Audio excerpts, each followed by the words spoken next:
बच्चों, अब बेटा पीरियोडिक टेबल में अपन फिजिकल प्रॉपर्टीज ऑफ एलिमेंट्स को आगे बढ़ाते हैं और आज अपन स्टार्ट करते हैं फिजिकल प्रॉपर्टीज। फिजिकल प्रॉपर्टीज में सबसे पहली प्रॉपर्टी आएगी एटॉमिक साइज, कितना बड़ा है छोटा है। हम पीरियोडिक टेबल में छोटे बड़े का पता लगा लेंगे, इसको बोलते हैं रेडियस पता लगाना है। तो साइज कहूँ चाहे एटॉमिक रेडियस कहूँ चाहे एटॉमिक साइज कहो, एक ही बात है। और रेडियस भी बेटा डिफरेंट डिफरेंट टाइप की। तो इंपॉर्टेंट जो कौन कौन सी, सबसे पहले कोवेलेंट रेडियस के बारे में पढ़े अपन। ये क्या होते हैं कि कोवेलेंट बॉन्ड होना चाहिए, जो पास शेयर करने के लिए जो एटम पास आते हैं ना बेटा, वो होता है कोवेलेंट बॉन्ड बनाने वाला, तो वो रेडियस देखेंगे। फिर मेटेलिक रेडियस क्या है, दो मेटल्स पास आएंगे जब उस रेडियस को कंसिडर करेंगे। फिर वैन डेर वाल्स रेडियस, तो रेडियस में भी तीन वेरायटी अपन को आनी चाहिए। एटॉमिक रेडियस है, एटॉमिक साइज में अपन को अलग अलग एक्सप्लेन करनी पड़ेगी, मस्त एकदम इंपॉर्टेंट है।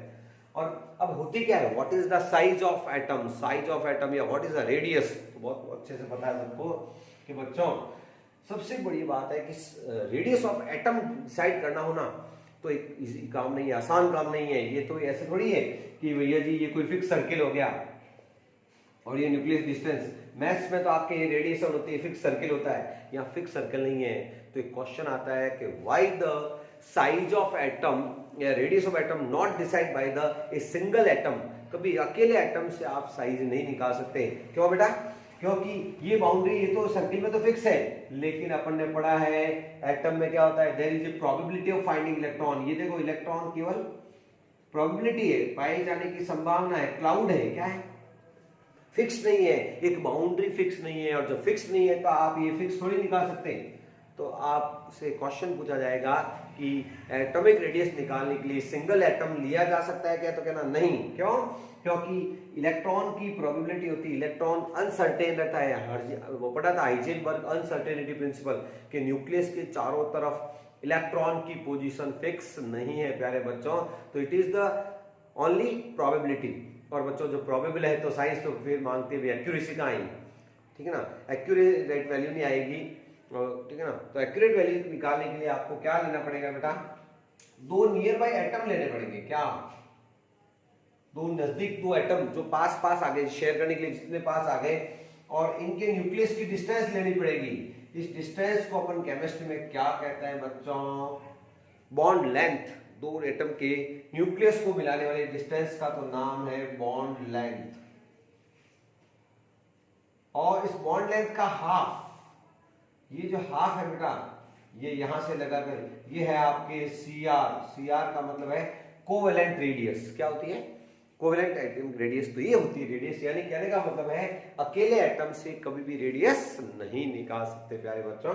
अब होती क्या है, सबको पता है, the distance from the centre of the nucleus to the outer most shell containing electron. Outer most में जो इलेक्ट्रॉन है उसकी न्यूक्लियस से डिस्टेंस होती है, यानी ये आउटर मोस्ट सेल है तो ये डिस्टेंस क्या होगी, आर। लेकिन सिंगल एटम से कभी नहीं निकाल सकते। उसके लिए क्या करना पड़ेगा, उसके लिए आपको दो एटम पास पास में लेने पड़ेंगे, और दो एटम के बीच की डिस्टेंस को क्या कहते हैं, कोवेलेंट बॉन्ड लेंथ कहते हैं, या बॉन्ड लेंथ कहा जाता है, बॉन्ड लेंथ। और बॉन्ड लेंथ का हाफ जो होती है वो होती है अपने कोवेलेंट रेडियस। तो सबसे पहले आपसे पूछेंगे व्हाट इज कोवेलेंट रेडियस, तो अपन कहते हैं बेटा half of the bond length, half length, ठीक है ना। तो आपसे पूछेंगे कोवेलेंट रेडियस सीआर कह सकते हैं, वो क्या होती है, बॉन्ड लेंथ का आधा कर दो, बॉन्ड लेंथ जो होती है ना उसका आधा कर दो, ये होती है कोवेलेंट रेडियस। तो कोवेलेंट रेडियस की डेफिनेशन अपन लिखते हैं, क्या होती है, अभी नोट करते हैं इसको। हाँ बेटा, तो अब अपन कोवेलेंट रेडियस को डिफाइन करते हैं। होती क्या है, तो मैंने क्या बताया कि एक मॉलिक्यूल, ठीक है ना, सिमिलर मॉलिक्यूल होना चाहिए, होमो एटॉमिक। होमो एटॉमिक मतलब जिसके दोनों एटम सेम होने चाहिए, ठीक है ना। जैसे क्लोरीन का ले लेते हैं अपन, क्लोरीन की दो एटम ले रहा हूं, दो नियरेस्ट बाय एटम होने चाहिए जो पास पास आ रहे हैं शेयरिंग के लिए, ओके। और इनके आप क्या करोगे, बीच में सेंटर में क्या होता है, न्यूक्लियस। और न्यूक्लियस को मिलाने वाली जो डिस्टेंस होती है उसको तो केमिस्ट्री में कहते हैं बॉन्ड लेंथ। क्या बोलते हैं, और half of the bond length होती है रेडियस। बहुत सिंपल बात है, डायग्राम बनाना पड़ेगा, दो नियर बाय एटम ले लेंगे और इसके बीच की डिस्टेंस, इसको यहां से यहां तक क्या कहेंगे अपन, बॉन्ड लेंथ। जो बच्चा डायग्राम बना के डेफिनेशन लिखेगा उसकी कोई टेंशन नहीं है। और इसका हाफ जो है ये तो ठीक है ना। बॉन्ड लेंथ का जो है, ये बॉन्ड लेंथ है ना, उसका हाफ वो कर दो, वो हो गया आपके सीआर। सीआर का मतलब क्या हो गया, कोवेलेंट रेडियस। तो डिफाइन कैसे करनी है, 1/2 of the distance between the nuclei of two covalent bond atoms। 1/2 का मतलब है चाहे ये वाला ले लो चाहे ये वाला ले लो, ठीक है बेटा, कोई भी आधा कर लो। जैसे इसका एग्जांपल है, इसकी आपकी बॉन्ड लेंथ जो होती है ना, क्लोरीन की बॉन्ड लेंथ होती है 1.98 एंगस्ट्रॉम में, या पिकोमीटर में आप चाहते हो तो 198 पिकोमीटर होती है बेटा इसकी, और इसका हाफ कर दोगे तो क्या आ जाएगा 0.99 एंगस्ट्रॉम में आ जाएगी। तो जनरली एंगस्ट्रॉम और पिकोमीटर क्या है, लेंथ की छोटी यूनिट्स है ना। तो बॉन्ड लेंथ का हाफ ये है बच्चों कोवेलेंट रेडियस, कोई दिक्कत नहीं, 1/2 चाहिए, ये वाला हाफ लो चाहे ये वाला, कोई भी हाफ ले सकते हैं। तो डिफाइन करोगे, लिखेंगे नोट्स में क्या लिखना है, 1/2 ठीक है ना of the distance between the nuclei of two covalent bonded atoms of the same element in a molecule. एक मॉलिक्यूल के दो पास वाले एटम के बॉन्ड लेंथ का हाफ जो होता है वो क्या होती है बच्चों, कोवेलेंट रेडियस। और ये डायग्राम बनाना है। उसके बाद क्या पढ़ोगे बच्चों, मेटेलिक रेडियस। बहुत ही आसान, दो metal near by metal, same तरह से डेफिनेशन बनानी है। ये भी एक मेटल आ गया, मान लीजिए सोडियम है, और ये दूसरा सोडियम का ही मेटल लेना है सेम पास पास में, ठीक है ना। ये Na2 मान लीजिए एक मॉलिक्यूल है बेटा, और इसमें वही दो न्यूक्लियस, और मैं इससे पहले आपको बता सकता हूँ कि दो पास पास वाले न्यूक्लियस लेने पड़ेंगे। क्यों, क्योंकि सिंगल से अपन रेडियस नहीं निकाल सकते, ये बात मैंने कर ली है। क्यों, क्योंकि बाउंड्री फिक्स नहीं होती। तो दो पास वाले एटम, वही बॉन्ड लेंथ, और बॉन्ड लेंथ का हाफ जो होता है वो mr, mr का मतलब है मेटेलिक रेडियस, ठीक बेटा। तो डिस्टेंस डेफिनेशन जो है, आप यही डेफिनेशन लिखोगे, 1/2 of the distance between two nuclei of two covalent bonded atoms की जगह टू मेटल्स क्या लिखोगे, टू मेटल एटम्स। एक वर्ड लगाना है तो यहां भी लिख सकते हैं 1/2 of the distance between two nuclei, nucleus लिख सकते हो, nucleus of two metal atom, two metal atom is called metallic radius, metallic radius। तो ये हाफ होती है बेटा, कुछ भी नहीं। और बहुत बड़ा क्वेश्चन है, कंपटीशन का क्वेश्चन है बेटा, कि बच्चों मेटेलिक रेडियस बड़ी होती है कि कोवेलेंट रेडियस। दिखने में तो एक ही लग रही है, दोनों सेम ही डायग्राम लग रहे होंगे, लेकिन देखना ये क्वेश्चन बहुत आता है कि कोवेलेंट रेडियस जो होती है वो छोटी होती है मेटेलिक रेडियस से। तो क्वेश्चन पूछना चाहता हूं, why the metallic radius mr metallic radius is larger than covalent radius. Covalent radius से मेटेलिक रेडियस हमेशा बड़ी होगी। कोई बता सकता है इसका? नहीं बता सकते। इसका रीजन सुनना कि दो मेटल आ रहे हैं, मेटल और metals are electropositive, same charge में हमेशा रिपल्सन होता है, तो वो लेंथ डिस्टेंस क्या होता है, रिपल्सन से बढ़ जाएगी। तो ये लेंथ बड़ी होगी, क्यों होगी? क्योंकि सेम चार्ज होता है, मेटल पे पॉजिटिव चार्ज होता है, और दो सेम चार्ज में हमेशा रिपल्सन होता है, तो खिंच जाएगी। धक्का देंगे क्या होगा, थोड़ा डिस्टेंस बढ़ जाएगी। जब कोई चीज बड़ी है तो उसका हाफ भी तो बड़ा ही होगा ना। कोई लकड़ी बड़ी है तो उसका आधा कर रहे हो आप, तो वो बड़ी होगी ना फिर। तो कौन सी रेडियस बड़ी होती है? मेटेलिक रेडियस हमेशा कोवेलेंट रेडियस से बड़ी होती है। क्यों? क्योंकि दो मेटल जब पास आते हैं तो उनमें रिपल्सन हो जाता है प्यारे बच्चों। तो ये दो रेडियस आपने कर ली है, कौन कौन सी? कोवेलेंट रेडियस और दूसरा डायग्राम मेटल। से दो मेटल पास में आ रहे हैं बेटा, और आप चाहो तो सोडियम का एग्जांपल, सोडियम की जो आपकी बॉन्ड लेंथ है ना, ये 154 है, तो इसकी रेडियस कितनी होगी? तो 154 का हाफ कर देना। ये आपके metallic radius of sodium example हो जाएगा, ये मेटेलिक रेडियस ऑफ सोडियम। तो ये मेटल्स के लिए होती है जनरली, ये नॉन मेटल्स के लिए होती है। किसके लिए होती है बेटा? नॉन मेटल्स के लिए होती है बच्चों। और आयोनिक आयंस होता है ना, कैटाइन एनाइन, उनके लिए आयोनिक रेडियस होती है, ठीक बेटा। फिलहाल अपन ने दो रेडियस के बाद तीसरी रेडियस पढ़ने वाले हैं अपन, वैन डर वाल रेडियस। वो क्या होती है बच्चों? Van der Waals force scientist का नेम है। वैन डर वाल फोर्स होते हैं जो वीक जो होते हैं गैसों में होते हैं, जो सबसे दुनिया की केमिस्ट्री का सबसे वीक जो फोर्स है, वीक अट्रैक्शन है, उसको वान डेर वाल फोर्स बोलते हैं। और वीक है इसलिए दूर दूर होते हैं गैस पार्टिकल्स, और गैस पार्टिकल को पास ला करके उनका फिर हाफ करेंगे, वो होती है वान डेर वाल रेडियस। वो भी देखते हैं। हाँ बेटा, वान डेर वाल रेडियस देखते हैं। तो वान डेर वाल्स मैंने कहा था ये वीक फोर्स होते हैं गैसों के अंदर, ठीक है ना। अब गैस तो मॉलिक्यूल यदि हवा में से पकड़े तो हाथ ही नहीं आते यार। एटम्स तो हाथ कहाँ से आएंगे, जो मॉलिक्यूल ही हाथ में नहीं आता, दूर दूर बहुत होती है, क्योंकि वीक फोर्स होते हैं तो दूर दूर होते हैं गैस के मॉलिक्यूल्स, ठीक है ना। तो फिर ये कैसे निकालने नहीं, तो इसको निकालने के लिए आपको दो मॉलिक्यूल लेने पड़ेंगे। तो डायग्राम आपको क्या है, देखो ये एटम है, ये दो एटम हो गए, दो एटम हो गया तो एक मॉलिक्यूल बन गया। जैसे क्लोरीन का ये दो एटम से तो एक मॉलिक्यूल बन रहा है, ये मॉलिक्यूल। तो दो नियर बाय मॉलिक्यूल लेने पड़ेंगे, एक मॉलिक्यूल ऐसे ले लो, और नियर बाय मतलब जस्ट पास में। तो इसका डायग्राम बनाने का आप तरीका देख लीजिए कि इसमें आपको एक मॉलिक्यूल क्लोरीन का, ये दूसरा मॉलिक्यूल क्लोरीन का ले लिया, दो नियर बाय मॉलिक्यूल, पहले तो पकड़ लाना हवा में, बहुत मुश्किल काम है हवा में से पकड़ के लाना, पकड़ के लेके आ गए।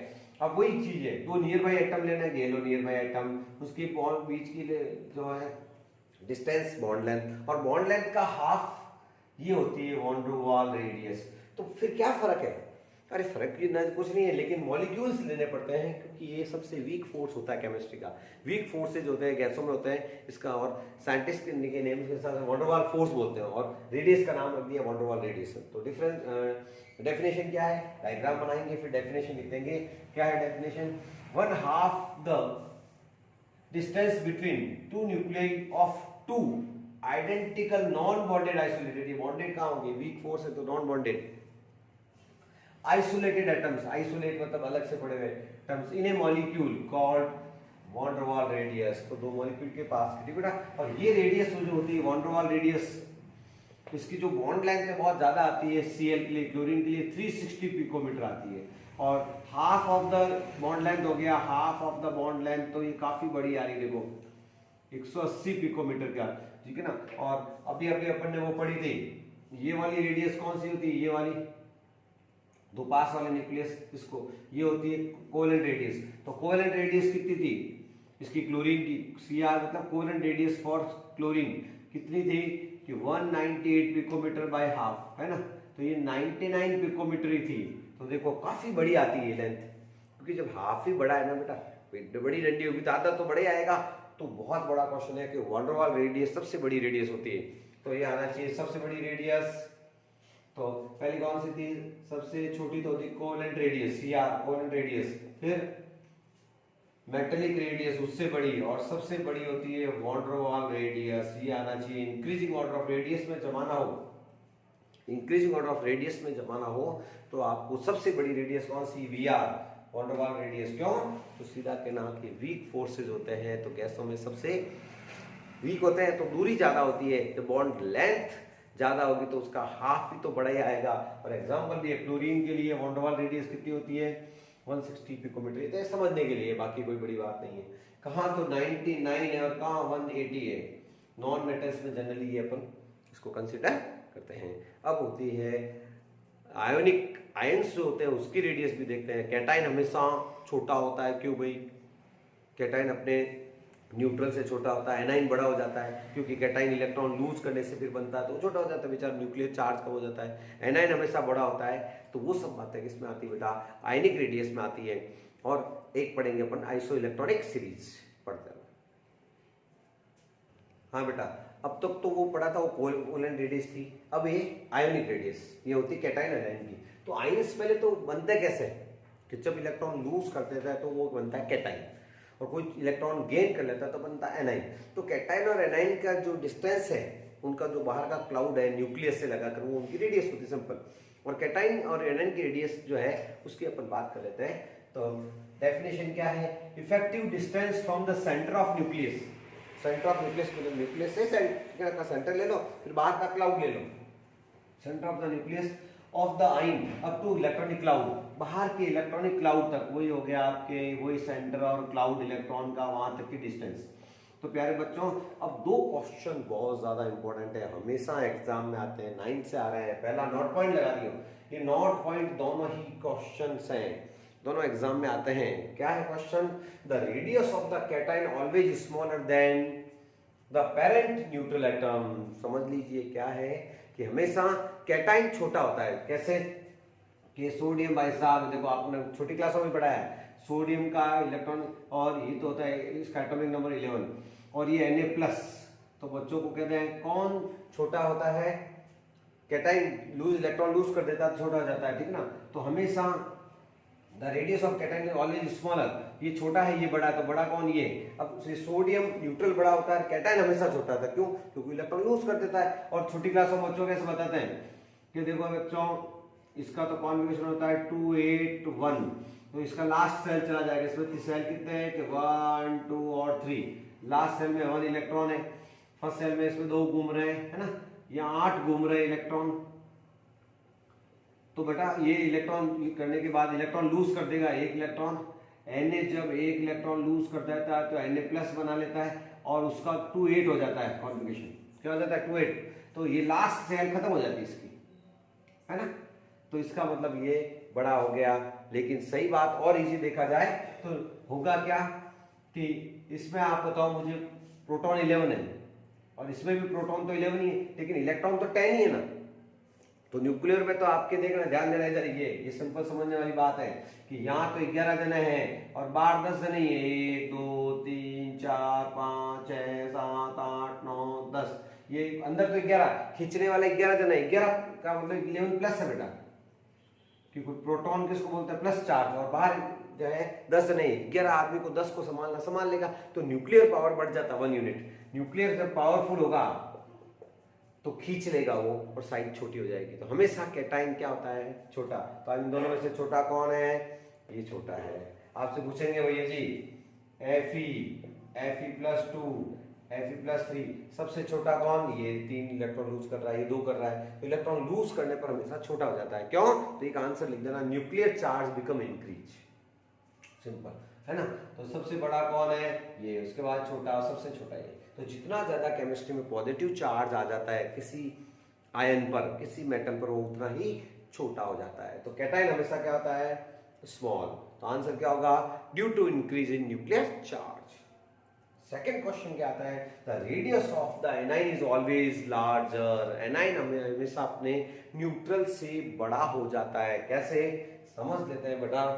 एनाइन जो है, तो इसको समझ लेते हैं अपन, क्या है कि ये Cl, और ये कैसे बनता है, पहले तो कि Cl जब एक इलेक्ट्रॉन गेन करता है, कभी इलेक्ट्रॉन गेन करता है तो क्या बना लेता है, एनाइन। क्या बना लेता है, तो प्रोटॉन तो 17 है, प्रोटॉन तो 17 है, लेकिन इलेक्ट्रॉन इसके पास 18 हो गए ना बेटा इस बार। तो होगा क्या कि ये गेन करेगा तो ये बड़ा हो जाएगा, ठीक है ना, क्योंकि 17 आदमी को 18 को नहीं संभाल सकते। अंदर तो न्यूक्लियस में तो 17 ही है, 17 जन ही है, और यहाँ 18 जना बैठे, बाहर इलेक्ट्रॉन घूम रहे हैं 18, तो 17 आदमी 17 को तो संभाल लेते हैं, लेकिन एक एक्स्ट्रा है तो फिर वो क्लाउड फैल जाता है। तो अपन कहेंगे न्यूक्लियर चार्ज कम हो जाता है, क्यों, देख लो 17 जनों को 18 को संभालना ही नहीं संभलेगा, यहाँ 17 का 17, प्रोटॉन जितने हैं उतने वैसा इलेक्ट्रॉन होते हैं, तो बराबर बराबर हो तो संभाल लेते हैं। एक एक्स्ट्रा आने से न्यूक्लियर चार्ज थोड़ा इंक्रीज हो जाता है। ये न्यूक्लियर चार्ज यहाँ तो इंक्रीज हुआ था, यहाँ न्यूक्लियर चार्ज कम हो जाता है, क्योंकि 17 आदमी 18 को नहीं संभाल सके, यहाँ 17 ही है ना। तो सिंपल कहेंगे न्यूक्लियर चार्ज जब कम हो जाता है तो साइज बड़ी हो जाती है। तो एनाइन हमेशा माइनस वाला क्या होता है, बड़ा। तो इन दोनों में से बड़ा कौन है, माइनस वाला, और न्यूट्रल हमेशा छोटा होता है। और जितना ज्यादा पॉजिटिव चार्ज आता है वो उतना ही छोटा होता जाता है प्यारे बच्चों। तो ये थी आपके 2 क्वेश्चंस थे आयोनिक रेडियस के। एनाइन की रेडियस हमेशा बड़ी, कैटाइन की रेडियस हमेशा छोटी। जितना ज्यादा पॉजिटिव चार्ज आएगा उतना ही छोटा होता जाएगा। अब पढ़ते हैं अपन आइसो इलेक्ट्रॉनिक सीरीज। हाँ बेटा, आइसो इलेक्ट्रॉनिक सीरीज जैसा नाम वैसा काम है। आइसो का मतलब है इक्वल और इलेक्ट्रॉनिक मतलब इलेक्ट्रॉन्स। आइसो इलेक्ट्रॉन के ऐसे सीरीज जिसमें electron number of electron similar होंगे वो होती है आइसो इलेक्ट्रॉनिक सीरीज कह दो या स्पीसीज, ठीक है ना। तो इसको बना भी सकते हैं, तो डेफिनेशन भी पहले बना देते हैं अपन। सीरीज ऑफ द सीरीज, ठीक है ना, सीरीज या स्पीसीज एक ही बात है। स्पीसीज ऑफ एटम्स आयंस, ठीक है ना, इन विच एटम्स भी, न्यूट्रल एटम भी हो सकता है, आयंस भी हो सकता है ना, इन विच number of electrons. Iso electronic कह रहा है भैया, आइसो प्रोटॉनिक थोड़ी कह रहा है। Number of electrons same, similar, number of electrons are same, known as isoelectronic series. बहुत सिंपल है, आपको बनाना ही सिखा देता हूँ। बहुत सिंपल है कि ये देखिए साहब, अपन ले लेते हैं नियॉन, नंबर ऑफ प्रोटॉन्स, इसका एटॉमिक नंबर क्या होता है, नंबर ऑफ प्रोटॉन्स 10 है, तो इसमें प्रोटॉन्स भी 10, तो इलेक्ट्रॉन्स भी कितने होंगे 10, जितने प्रोटॉन उतने ही इलेक्ट्रॉन, तभी तो नेगेटिव है नियॉन। अब नियॉन के ये तो गया 10 नंबर, 11 नंबर पे क्या आता है सोडियम, फिर 12 नंबर पे क्या आता है मैग्नीशियम, 13 नंबर पे क्या आता है एल्यूमिनियम, ठीक है ना। ये क्या है पी मतलब क्या प्रोटॉन्स है ना, ये क्या इलेक्ट्रॉन्स, ठीक बेटा। और इधर 9 पे कौन है फ्लोरीन, फिर 8 पे ऑक्सीजन, 7 पे नाइट्रोजन, 6 पे और भी ले सकते हो, और कितनी बड़ी बनाओ कोई टेंशन नहीं, फिर 6 पे कार्बन। बहुत सिंपल सी बात है, ये इनर्ट गैस है, ये स्टेबल है बच्चों। क्या है, क्यों स्टेबल है बताओ, क्योंकि जितने प्रोटॉन है उतने इलेक्ट्रॉन है, न्यूट्रल है, और न्यूट्रल वाला स्टेबल ही होता है ना। बहुत सिंपल है। अब सब स्टेबल होना चाहते हैं, भाई आप पढ़ाई क्यों कर रहे हो, अपने जीवन में स्टेबल होना चाहते हैं, तो बस ये भी जैसे ये स्टेबल है वैसे सब स्टेबल होना चाहते हैं। तो ये जो भाई साहब है ना Na, ये इसके पास प्रोटॉन तो 10 है, लेकिन प्रोटॉन तो 11 है, लेकिन इलेक्ट्रॉन आपके 10 लाने, क्योंकि नाम आइसो इलेक्ट्रॉनिक सीरीज। तो मैं क्या करूँ 11 में से कि भाई इसके पास भी इलेक्ट्रॉन 10 हो जाए, इलेक्ट्रॉन लूज कर सकते हैं अपन, तो इलेक्ट्रॉन मुझे 10 लाने, तो क्या करना है लूज करना पड़ेगा, एक प्लस चार्ज आएगा, तो यानी प्लस इलेक्ट्रॉन 10 हो गए। इसमें कितने 12 है इसके पास प्रोटॉन्स, तो इलेक्ट्रॉन भी 12 होने चाहिए, इलेक्ट्रॉन भी 12, मुझे 10 ही चाहिए, तो 2 लूज करने पड़ेंगे, तो 2 प्लस चार्ज आएगा, इसको 3 लूज करने पड़ेंगे, 3 प्लस चार्ज आएगा। इसी तरह से इसके पास इलेक्ट्रॉन जो है प्रोटॉन तो 9 ही है, इसके पास 8 है, इसके पास 7, इसके पास है ये प्रोटॉन्स, और ये है आपके इलेक्ट्रॉन्स, है ना। अब इसके बाद 9 है, इसको 10 करना है, तो एक गेन करना पड़ेगा, गेन करने पर चार्ज क्या आता है माइनस, इसको 2 गेन करने पड़ेगा, 2 माइनस चार्ज आ जाएगा, इसको 3 गेन करने पड़ेंगे, इसको 4 गेन करने पड़ेंगे, तो सबके पास में ये गेन करेगा 10 हो जाएंगे, ये भी 2 गेन करेगा 10 हो जाएंगे, 3 करेगा 10 हो जाएंगे, ये 4। तो ये देखिए आपके इलेक्ट्रॉन ये सब जगह 10-10 आ गए। तो ऐसी सीरीज जिसमें इलेक्ट्रॉन्स बराबर है, देखो 10-10-10-10-10, ये तो प्रोटॉन्स होते हैं, इनके एटॉमिक नंबर को प्रोटॉन बोलते हैं। तो एक सीरीज तैयार हो गई है, it is called iso electronic series. इस सीरीज में जितना ज्यादा कैटायनिक चार्ज होगा वो उतना ही छोटा, ये सबसे छोटा है और ये सबसे बड़ा कौन, ये उससे। तो क्या लिखो बेटा, ये लिख सकते हो डिक्रीजिंग ऑर्डर ऑफ, जितना ज्यादा पॉजिटिव चार्ज आता है वो उतना ही छोटा हो जाता है। तो क्या लिखूं, डिक्रीजिंग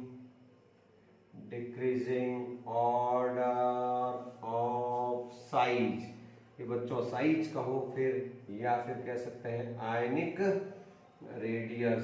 तो अरे ये जो साइज है ना बेटा, यही रेडियस है, रेडियस की जगह साइज, रेडियस छोटी हुई तो साइज छोटी हुई, रेडियस बड़ी हुई तो साइज भी बड़ी हुई, तो ये साइज ही है, ठीक है ना। तो कौन सबसे बड़ा है, ये सबसे छोटा एल्यूमिनियम, उससे बड़ा, तो ये डिक्रीजिंग ऑर्डर ऑफ साइज है।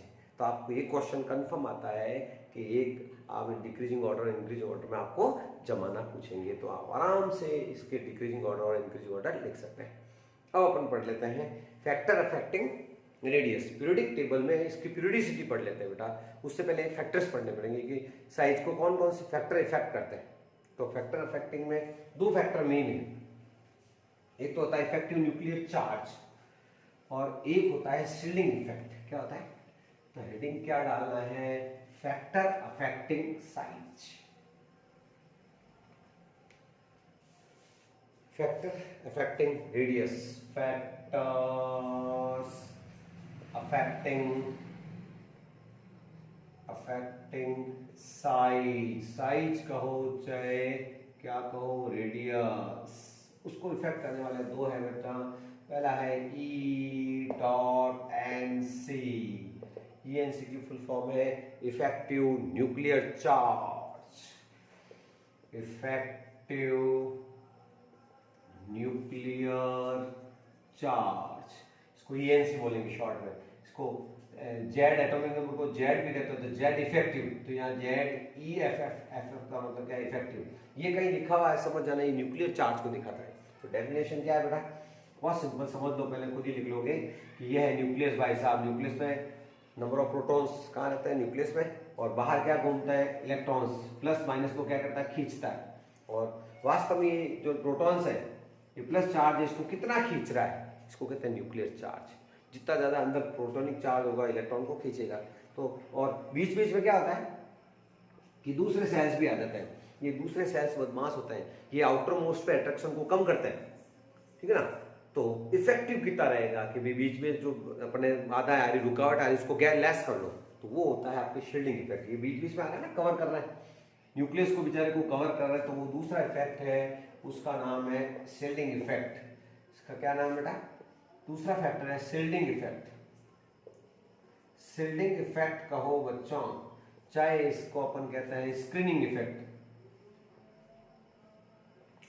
स्क्रीनिंग इफेक्ट क्या है पूछ सकते हैं। तो स्क्रीन बन रही है, न्यूक्लियस उसको खींच रहा था बाहर वाले को, लेकिन बीच बीच में क्या कर रहा है, स्क्रीन बना रहा है न्यूक्लियस के चारों। मैं हूं जैसे खड़ा, मेरे को चारों तरफ घेर लोगे तो मैं बाहर कैसे खींचूंगा किसी को। तो ये होता है शील्डिंग इफेक्ट। इनर सेल्स जो होते हैं वो आउटर मोस्ट पे अट्रैक्शन को कम कर देते हैं, इसको बोलते हैं शील्डिंग इफेक्ट। क्या बोलते हैं, तो ये केमिस्ट्री में ये इफेक्ट हमेशा साइज को क्या करता है, न्यूक्लियस खींचेगा तो साइज छोटी हो जाएगी, तो इफेक्टिव न्यूक्लियर चार्ज बढ़ेगा, ENC बढ़ेगा, इफेक्टिव न्यूक्लियर चार्ज, तो साइज हमेशा क्या हो जाएगी, छोटी हो जाएगी। इनवर्सली प्रोपोर्शनल मतलब ये बढ़ेगा तो ये छोटा हो जाएगा। तो इफेक्टिव न्यूक्लियर चार्ज हमेशा साइज को, रेडियस को क्या कर देता है, छोटा। और शील्डिंग इफेक्ट डायरेक्टली प्रोपोर्शनल, मतलब शील्डिंग का मतलब है रुकावट, रुकावट बढ़ेगी तो साइज बढ़ जाएगी। ये होता है डायरेक्टली, शील्डिंग इफेक्ट बढ़ेगा तो साइज, साइज कहो चाहे रेडियस कहो बढ़ जाएगी प्यारे बच्चों। तो शील्डिंग इफेक्ट बढ़ने पर साइज हमेशा क्या होती है बेटा, बढ़ जाती है। शील्डिंग इफेक्ट की और इसकी डेफिनेशन जो मैंने बोली है वो लिख देंगे। क्या क्या डेफिनेशन है मैं बोल रहा हूँ वापस। The attraction of the nucleus towards the outermost electron, effective attraction है ना, is called effective nuclear charge. वास्तव में इसका इस पे कितना लग रहा है, इसको शील्डिंग इफेक्ट को कम करना पड़ेगा। इफेक्टिव निकालना ना, तो एटॉमिक नंबर में से सिग्मा निकालना पड़ेगा। सिग्मा क्या होता है, शील्डिंग इफेक्ट, इसीलिए शील्डिंग इफेक्ट को अपन सिग्मा कह सकते हैं। शील्डिंग इफेक्ट कम कर दोगे तो इफेक्टिव आ जाएगा, ये Z effective equals to Z minus sigma. इसको क्या होता है, इफेक्टिव न्यूक्लियर चार्ज। और शील्डिंग इफेक्ट की डेफिनेशन क्या है, electrons present in inner shells, अंदर के सेल्स ये कवर करते हैं जो अंदर वाले, ठीक है ना। Electrons present in the inner shells are decrease the attraction towards outermost electron called shielding effect. तो शील्डिंग इफेक्ट बढ़ेगा तो साइज बढ़ जाएगी, और न्यूक्लियर चार्ज न्यूक्लियस खींचेगा तो साइज को छोटी कर देगा।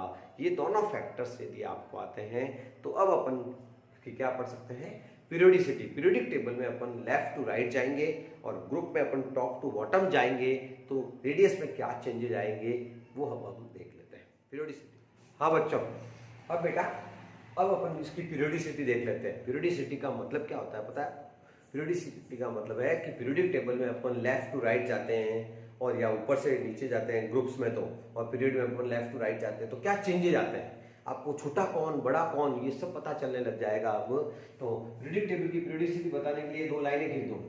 इधर तो अपन जाएंगे left to right at a horizontal line, कौन सी होती है, पीरियड्स।